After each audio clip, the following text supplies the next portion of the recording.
안녕하세요. 저는 서울에 거주하는 40 초반 여자입니다. 제가 너무 속이 상하는 일이 있어 이렇게 사연을 적게 되었어요. 결혼한 지도 세월이 벌써 까마득하고 남편은 내 남편인지 아님 내 친구인지 분간도 안 될 만큼 편해져서 이성적인 설렘을 느낀 지도 오래입니다. 뭐 그게 아쉽긴 하지만 비로소야 남편이 내 가족이 되고 내 부모보다 가까이 서 있는 중요한 사람이 된 것 같아서 그 존재만으로 감사하기도 하고요. 다만 세월이 흘러 피 안 섞인 남편이랑은 찐 가족이 되어가는데 시어머니와 관계를 개선시키는 것이 참 어렵네요. 이러다 어머님이 돌아가실 때까지 사이가 이럴까나 싶어서 걱정이 되던 때도 있었답니다. 멋모를 적에는 그래도 어머님이랑 잘 지내보고 싶은 마음이 커서 제가 먼저 다가가곤 했거든요. 하지만 이젠 그마저도 아니게 되었어요.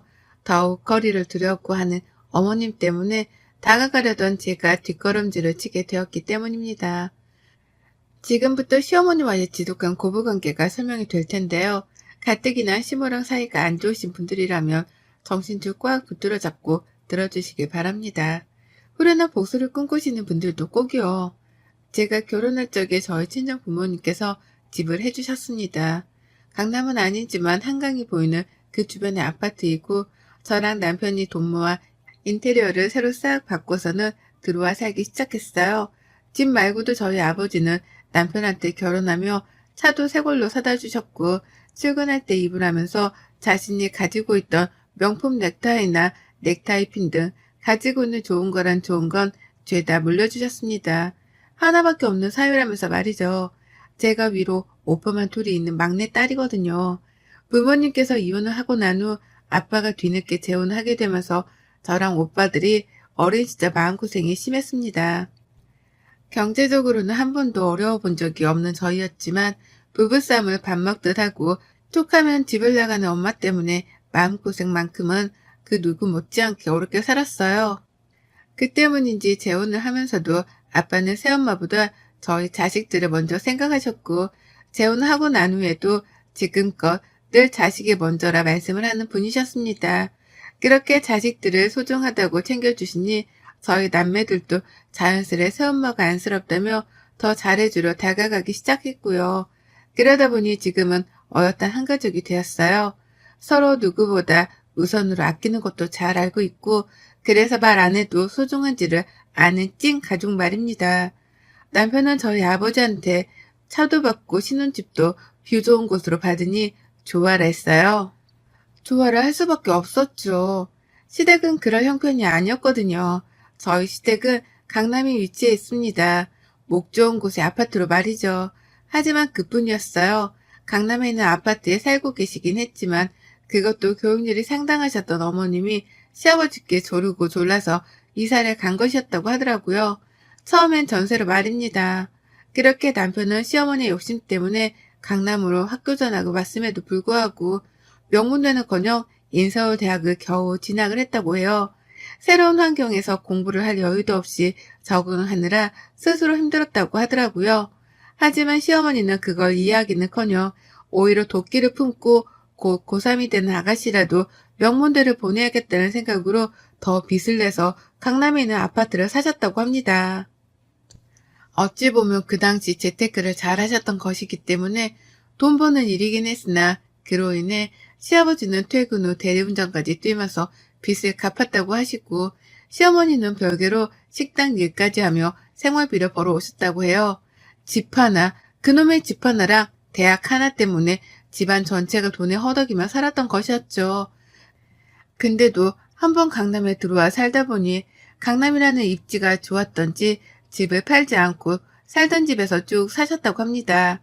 충분히 여유를 부리며 살 수 있었음에도 불구하고 자진해서 살던 집에 살기를 택한 것이었어요. 결혼 전에 이 얘기를 듣고 참 신기한 분이다 싶었습니다.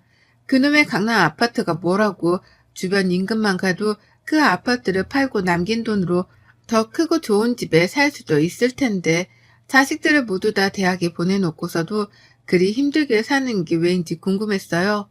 그와 동시에 경제적으로 큰 현금 흐름이 없는 분들이신 것 같으니 여유가 있는 저라도 잘 해드려야겠다 싶었죠. 하지만 공식적으로 혼인신고를 하고 난 후였음에도 불구하고 결혼하고 나니 이상한 구두의 그림이 그려지기 시작했습니다. 아무리 봐도 시어머니가 나를 따돌리는 생각을 지울 수가 없겠더라고요. 어머님 하시는 꼴을 보니 말이죠. 저희 아빠가 신혼집을 마련해 주셨다는 소식을 들었을 때도 남들 같았으면 고맙다고 하면서 감사의 인사부터 먼저 하셨을 텐데요. 저희 어머님은 아니었어요. 이왕 사줄 거 강남의 아파트를 사주면 좀 좋아. 거기가 강남도 아닌데 뭔 투자 가능성이 있다고. 라고 하면서 바로 강남이 아니라는 이유를 들먹이며 면박을 주시더라고요. 선의를 베푼 사람이 무한하 계시리 말입니다. 그뿐이게요. 우리 부부 잘 살라며 아빠가 내주신 집이었는데 어머님은 그게 마치 돈자랑이라도 하려는 듯 보셨나 보더라고요. 남도 아니고 당신 아들이 따뜻히 지낼 수 있는 집을 주신 것임에도 불구하고 마치 삐져있는 사람 마냥 한동안은 집에 대한 얘기를 하지 말라고 선까지 그으셨답니다. 참 속이 좁은 분이라는 걸 그때 전 처음으로 파악했었네요. 시어머니하고의 관계가 결코 쉽지만은 않겠다는 생각에 머리가 괜히 지끈거리더라고요. 그래도 자식 낳고 또 잘 사는 모습을 보여드리면 어머님도 한 번쯤은 그 입에서 고맙단 말을 해주실 줄 알았습니다. 하지만 고맙긴 개뿔 욕이라도 안 먹으면 다행인 날들이 연달아 펼쳐졌어요. 제가 하는 설거지도 마음에 안 든다며 기름때 가득하던 핀잔부터 주셨고요. 생신 선물을 사가기라도 하면 마음에 안 드는 이유를 꼭 하나씩 대면서 급기야 환불까지 하셨답니다. 며느리가 사준 선물이면 그 정성을 봐서라도 사용을 해볼 법한데 마음에 안 든다는 1차원적인 이유를 들먹이며 환불을 요구하더라고요. 제가 지금 낳아 키우는 제 자식들이 둘인데요. 첫째로 딸을 낳았더니만 딸이라는 이유로 아이 돌상에서 밥조차 드시지 않으셨답니다. 이거 완전 정신 나간 시어머니나 다름이 없는 분이셨죠. 당시 손녀딸이 어리광을 부리면서 할머니를 부르는데도 쳐다를 보려 하지 않으셨고 아이 앞에서 아들을 언제 낳을 거냐는 핀잔까지 주는데 그때가 제 인생에서 가장 힘들었던 시기였어요. 시어머니께 욕을 먹어서 힘든 게 아니라 시어머니랑 피 터지게 한판 뜨면서 싸우고 싶은데 애가 놀랄까봐 그러지 못하고 참느라 힘들었던 겁니다. 그렇게 성질을 죽여가며 어머님이 저지르는 불합리한 불만 혹은 투정이 있는 그대로 받아들이며 살았어요. 그 후 아들을 낳았더니 잠깐 좋아라 하시더니 곧이어 또 원래 모습으로 돌아오셔서 손주만 챙기며 예뻐라 하는 지독한 시어머니가 되셨고요. 그런데 지난 1월 벌써 1년이 다 되어가네요. 코로나 때문에 한동안 집안에서만 살며 시댁은 근처도 못 가봤습니다. 남편이 초창기에 코로나에 걸리기도 했었고 그로 인한 몸살을 너무 심하게 겪었던 바람에 주변 어른들께는 절대로 옮기면 안 되겠다는 각성을 했거든요. 그렇게 안 찾아뵙는 대신에 남편이 대신 안부 연락을 시부모님께 자주 했고 그러면 저도 옆에서 아이들이랑 인사를 드리곤 했어요. 그러다가 지난 1월 오래간만에 시댁을 찾아뵈었습니다. 근데요, 어머님이 밥도 잘 먹고 식후 커피도 잘 마신 듯 하시더니만 곧장 너는 빼고 니들만 들어와 라고 하면서 제 남편과 아가씨를 부르시더라고요. 눈앞에서 대놓고 당한 차별을 얼떨떨했는데 당한 건 저뿐만이 아니었죠.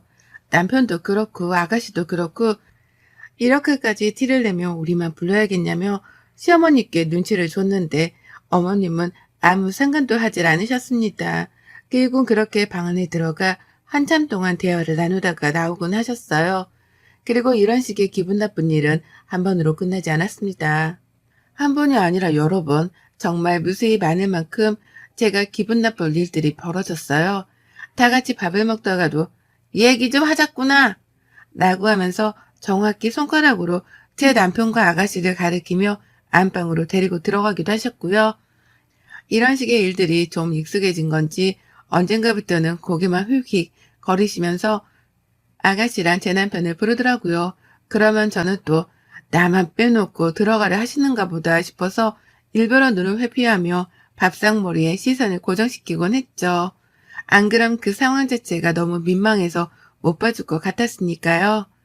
저도 사람인지라 무슨 대화를 나몰래 나눴는가 싶어서 궁금해 죽겠었습니다.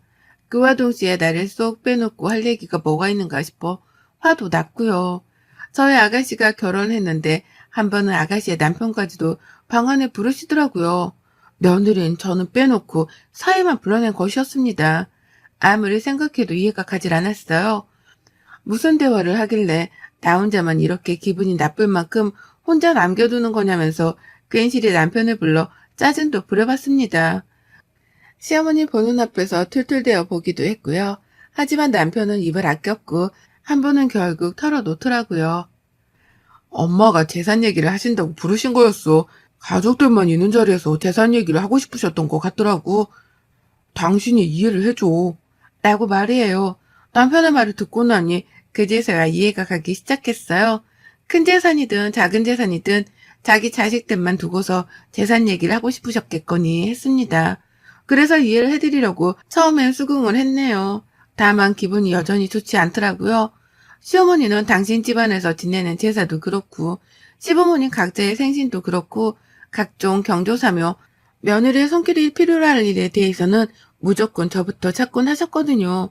무조건 제가 도와야 할 일들이었으니까요. 그런데 돈 나누는 재산 문제 가지고서는 며느리를 대놓고 제외시켜 두기까지 하면서 자기들끼리 속닥거렸다고 생각을 하니 할 말이 없었습니다. 필요할 때만 가족이라는 걸 새삼 깨달아 서글펐던 거죠. 하지만 그 후로도 어머님은 저를 빼놓은 채로 남편과 아가씨를 방 안에 불러들이셨고 애들까지 왜 엄마를 빼놓는 거냐는 눈치를 채기 시작한 때에 저는 뜻밖의 대화를 엿듣게 되었습니다. 가뜩이 난 방 안에 들어가 대화를 마치고 나오면 아가씨 표정이 늘 떨떠름했거든요. 저를 본체만지 하면서 지나칠 때도 있었고요. 한 번은 얘기 잘하고 나왔냐고 그냥 멀뚱히 물어봤는데 제 말에 대답을 피하면서 쌩 하고 먼저 가겠다며 집을 나가버린 적도 있었어요. 왜 저러나 싶어서 황당하단 표정으로 남편을 바라보면 남편은 아가씨를 쳐다보며 제 시선을 회피하려고도 했었고요. 불필요한 행동들을 보이며 저를 피한다는 게 느껴지니 기분이 너무 별로였습니다. 그래서 한 번은 무슨 얘기를 저렇게 하길래 나를 본체만 채까지 하나 싶어서 바로 문 앞에부터 귀를 기울였어요. 혹시나 내가 돈 욕심이 많아 보이니 돈 얘기는 하지 말라며 며느리에 대한 뒷담화라도 나누는가 싶어서 말입니다. 만약 그렇다면 저도 가만둘 생각은 없었어요. 누구 덕에 집 걱정 안 하고 결혼해서 호강하며 살고 있는데 그런 며느리한테 좋은 덕담은 못해주망정 뒷담 하나 까고 있다면 가차없이 반박하고 싸움을 걸기라도 할 참이었습니다. 그런 마음으로 귀를 기울이는데 전 경악을 금치 못했어요. 시어머니의 목소리밖에 들리질 않았는데요. 시어머니가 제가 또? 라는 말로 대화를 시작하더라고요. 설마 그 제가 나를 가리키는 건가 싶어서 귀를 쫑긋 기울였습니다. 그랬더니만 이어지는 말이 정말 가관이었어요. 오늘은 내가 화를 안 내보려고 했는데 쟤를 보니 화가 날 수밖에 없다. 굼떠서 행동도 느리고 시어머니가 앞에서 밥을 다 먹었으면 물이라도 떠다 주는 게 정상인데 가만히 앉아서 지 자식 때부터 챙기는 거 봐라. 저런 밥상머리 교육으로 어디 자식을 가르치려고 드는지 세상이 정말 말세다 말세. 라고 하면서 저의 행동에 대한 뒷담화를 늘어놓고 계시던 겁니다. 오늘은 화를 안 내보려고 했다고 말씀을 하는 거 보니 평상시에도 이런 식으로 제 뒷담화를 나누던 게 분명해 보였어요. 옆에서 신우이는 나도 엄마 말 듣고 나서 언니를 보니까 행동에 문제가 많더라. 근데 언니는 자기 스스로 문제가 있는 줄을 모르는 것 같아.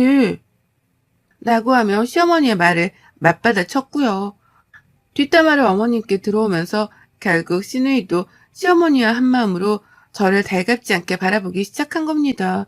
그런 두 사람의 대화를 들으며 가슴이 벌렁벌렁 거렸어요. 재산 얘기는커녕 돈 얘기는 일절 꺼내지도 않은 채 제 뒷담화만 늘어놓고 있던 모습에 기가 찼던 거죠. 늘 이런 식으로 모일 때마다 안방에 불러 며느리 욕을 하셨구나 싶어서 울분이 터져 나왔습니다. 그리고는 새삼 내 남편이 뭔가 말을 해주길 바랬는데요. 믿었던 남편마저도 시어머니 옆에서는 시어머니 편만 들더라고요. 내가 잘 타일러야 하는데 엄마도 알잖아. 저 사람 애들 키우느라 성격이 예민해져서 다른 건 신경을 못 써. 그러니까 엄마가 그냥 그러려니 이해를 해줘. 라고요. 제가 잘못을 한 것도 없고 전 그냥 시댁에서 밥만 잘 먹었을 뿐인데 자기들끼리 속닥거리고 있는 이 사람들의 작당에 전 환멸이 났습니다. 그래서 결국 문을 박차고 들어가 버리려는데 문이 잠겨 있더라고요. 거기서 또 열이 받아서는 결국 밖에서 문을 차버렸습니다. 안에서 시모가 놀라 소리 지르는 게 들렸지만 저는 그러자마자 바로 집 밖을 뛰쳐나갔습니다. 남편이 급하게 저를 따라 나와 붙잡으며 변명을 하더라고요. 시어머니가 그냥 힘들어서 하소연을 한 거고 자기는 그냥 그 말에 동조만 해드렸을 뿐 다른 뜻은 없었다고 말이죠. 그러니 필요 이상으로 화를 내지 말고 집으로 들어가자며 저를 설득해 부르는데 남편의 말을 하나도 믿을 수 없었어요. 재산 얘기를 한다고 해놓고서는 제 얘기, 그것도 뒷담화만 신랄하게 나누고 있었단 걸 참을 수 없었던 거죠. 결국 저는 남편까지 뿌리치고는 시댁 아파트 동 입구 앞까지 나왔다가 그냥 집으로 가기 너무 억울하더라고요. 그래서 하는 수 없이 시어머니께도 똑같이 갚아드려야겠다 생각을 했어요. 믿었던 내 편이 남편에게조차 뒷담화를 하면서 웃음거리로 만들려고 한 시어머니께 저는 그에 맞는 합당한 방법으로 되갚음을 해드리고자 했답니다. 그건 바로 앞담화였죠. 치사하게 똑같은 뒷담화를 까고 싶지 않았어요. 이왕 복수를 하고 이왕 속 시원하게 안갚음을 할 바에야 앞담화를 까드리는 게 낫겠다 싶었습니다. 화가 나 씩씩대는 저를 보면서 지나가는 어느 아주버님이 아는 척을 하는 거예요. 한두 번씩 시어머니 댁으로 들어가는 걸 본 시댁 바로 앞집 아주머니셨습니다.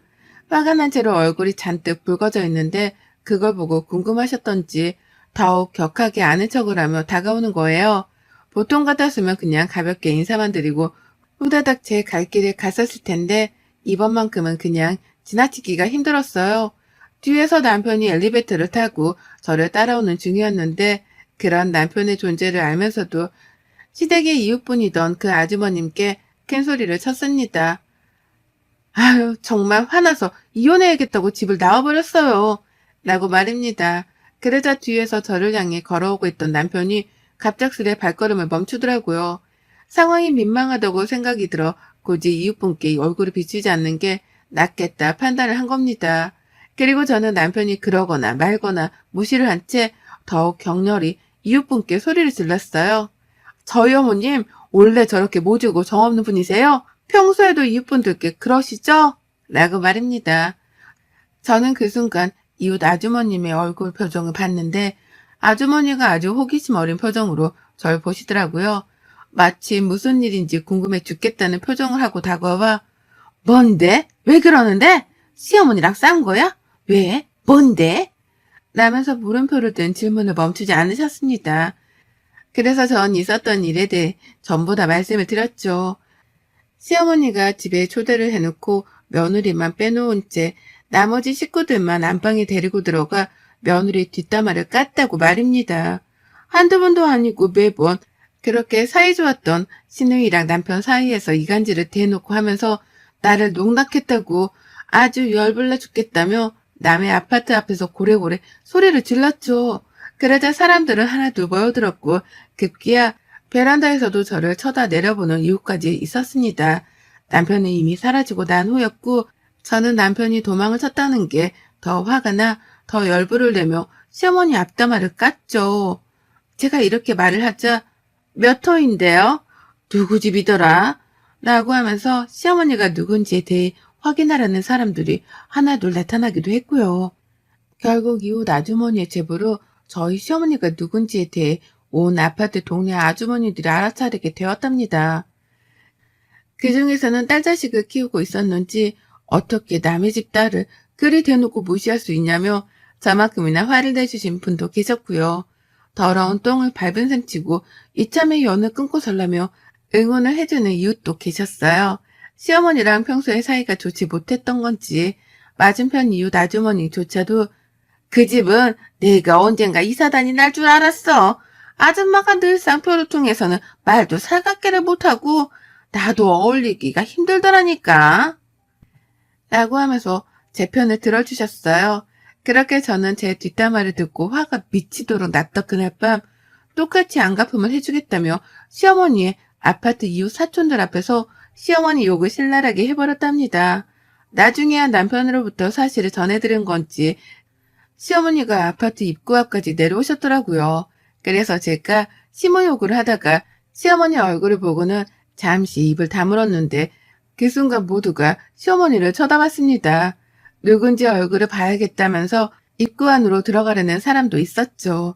그 꼴을 보자 시어머니는 겁이 난 건지 도로 저에게 걸어오지도 못하신 채 엘리베이터를 타고 집으로 올라가셨답니다. 내 욕을 그리 얍삽하게 하셨던 것처럼 저에게 당당히 찾아와 따지기라도 할 줄 알았는데요. 그냥 그렇게 이웃들 눈을 피해 도망가는 걸 보니 쌤통이었네요. 여기가 제 아파트도 아니고 시어머니가 쭉 사셨던 아파트인데 이제 저 얼굴을 어찌 들고 다니실까 싶어서 괜히 오지랖스러운 생각도 해봤고요. 그렇게 저는 눈치 보던 시어머니께 뒷담화까지 당하고 난 후 제 감정을 주체하지 못한 채 남의 아파트에서 참 요란스럽게도 떠들어 댔습니다. 이게 소음으로 들렸을 법도 한데 이웃분들은 궁금해 죽겠다는 이유로 서로 삼삼오오 모여서는 저의 심호 앞담화를 들어주며 다 같이 떠들어 주셨네요. 그 덕에 저는 더 신이 나서 심호욕을 실라리 했고 그 광경을 남편을 포함해 시어머니까지 목격을 했고요. 살짝 찔리긴 했지만 상관없었습니다. 재산 얘기를 한다는 핑계를 대면서 지들끼리 모여 뒷담화를 깐 것보단 덜 치사한 짓이었다고 생각해요. 남편도 할 말이 없었는지 그날 뒤늦게야 애들을 데리고는 집으로 돌아왔는데 와서 내내 제 눈치를 보다가 먼저 맥주까지 꺼내 들더라고요. 마시고 한잔하며 자기랑 풀자고요. 자기가 잘못했고 시어머니한테도 다신 그런 식으로 방에 불러들이지 말라며 단단히 말씀을 드리고 왔으니 앞으로 같은 일은 되풀이되지 않을 거라고도 말이죠. 그 말이 참 마음에 들었지만 1%가 부족하더라고요. 저는 또 시어머니를 볼 일이 없을 거고 그 집에 들어가서 수모를 겪지 않을 거라고 단단히 못을 박아뒀답니다. 그러니 시어머니가 행동을 고치건 말건 그건 상관이 없다고 말이죠. 그랬더니 남편이 그런데요. 우리 엄마 요즘 집 밖으로 쪽팔리다며 나가지도 못하고 있어. 라고요. 시어머니가 저 때문에 이웃들한테 쪽이 팔려 집 밖을 못 나가고 있다며 동정심을 가져달라는 거예요. 아유, 그 말이 얼마나 웃기던지 저는 배꼽까지 잡고 빵 터졌습니다. 아주 꼴 좋다며 신랄하게 비웃어줬더니 남편은 그제서야 제 마음을 꿰뚫었던지 더는 심호얘기를 입 밖으로도 안 꺼냅니다. 그리고 전 속으로 생각했죠. 시어머니에 대한 가십이 사라지기 전에 시댁 아파트에 가서 주기적으로라도 시어머니 욕을 해야겠다고 말이죠. 제 남편 데려다가 제 욕을 깠던 것처럼 저도 똑같이 어머님 이웃들께 어머님 욕을 하고 어머님 얼굴을 불켜지게 만들 겁니다. 눈에는 눈, 이에는 이니까요. 여러분의 생각은 댓글로 남겨주세요. 오늘도 시청해 주셔서 정말 감사합니다.